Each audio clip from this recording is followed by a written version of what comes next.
Train to Gain is about people in work, and it's about getting people qualifications, with the emphasis in the funding being people who do not have qualifications at the moment and getting up to a certain level.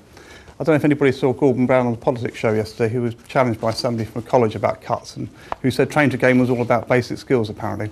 Nothing to do with high-level skills at all. So that was quite an interesting analysis. Anyway, Train to Gain is about people in work.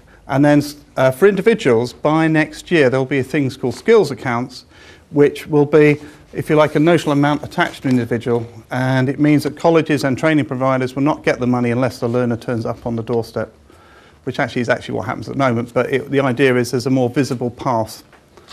And one of the effects of that will be, both for Train to Gain and for skills accounts, is that what will be funded will be increasingly determined by the priorities set by the funding body. Those of you who've worked with us in the past, and we still try and do it to some extent with what used to be called further education funding, will know that we've been able to fund a whole range of programmes and courses, accredited and non-accredited. Increasingly, the funding, and this applies to colleges, applies to everybody, increasingly the funding will be focused on very, very specific outcomes. The other one is, which DWP are obviously involved in, is what they call integrated employment skills, which is about getting people back into work and then continuing to train them when they're in work. So the idea is that you link the getting people back into work and the training side of things, so that there's a seamless sort of support for them to get the skills they need to get back into work and then to get the skills they need to remain in work.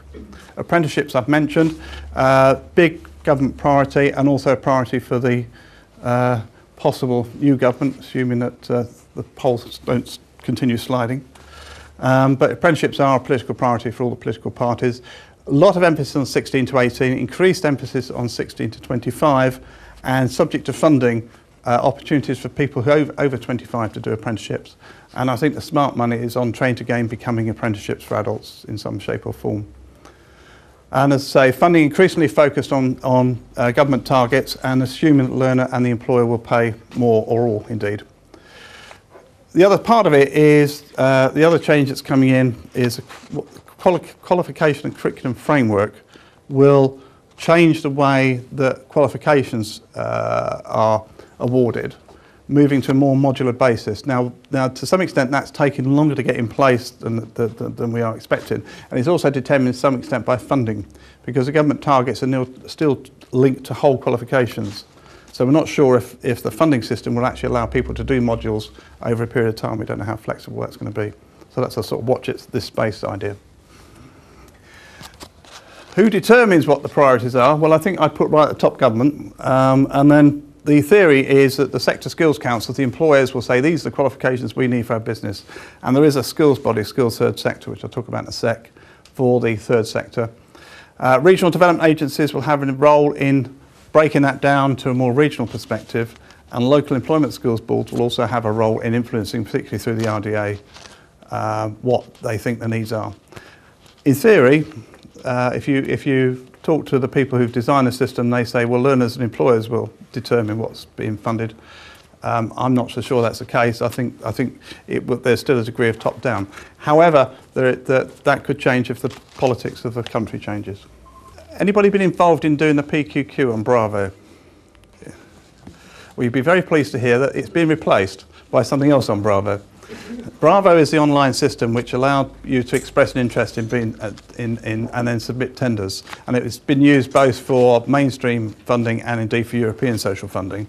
A system called Actor is replacing PQQ, PQQ being a pre-qualification questionnaire to allow you to get access tenders. Actor is the approved college and training organisation register. The theory is that once you're approved, that actually they may or may not put things out to a competitive tender. The idea is that they raise a bar by which you then become approved, and then they may well actually just dole the money out. I don't think that's what's going to happen, but it does mean that to access funding opportunities will require a higher level of competence as an organisation in learning and skills delivery. In the past, PQQ has focused primarily on whether you're a proper organisation and your underlying business systems. The Actor will have more of an emphasis on the ways in which you deliver learning and skills and things around quality systems and so on. So it is a higher bar. As Simon mentioned, By default, contract sizes have been increasing anyway, but the Skills Funding Agency is looking at specifying minimum contract values. For example, in Train to Gain, we've heard £250,000 being the minimum size that they will contract, on the basis that they only have a few staff, so they don't want too many small contracts. As I said, ESF increasingly integrated with mainstream programmes, sometimes increasing the volume, and I suspect you might see more of that as the main funding cuts begin to apply, but also providing additionality around it and the support around it. One of the issues that we need to sort of address and is being trying to tackle at national level is, if you look at any of the ESF LSC tenders for the last couple of years, they have specified that they will not contract with a consortium where the lead organisation for that consortium is not delivering at least 51% of the provision. There's technical reasons for that to do with ESF procurement, which we don't agree with, but at the moment that is in the system, and that's something which needs to be challenged, because it precisely mitigates against the sort of consortium that Simon's talking about, or the sort of thing that we've done, where a group of organisations of similar size come together to deliver, because it actually means that one of the organisations has to deliver more than half, and it's been a huge issue. The effect of all these, and Simon sort of previewed that, and what he's talking about in relation to ESF, is more work around partnership and subcontract working.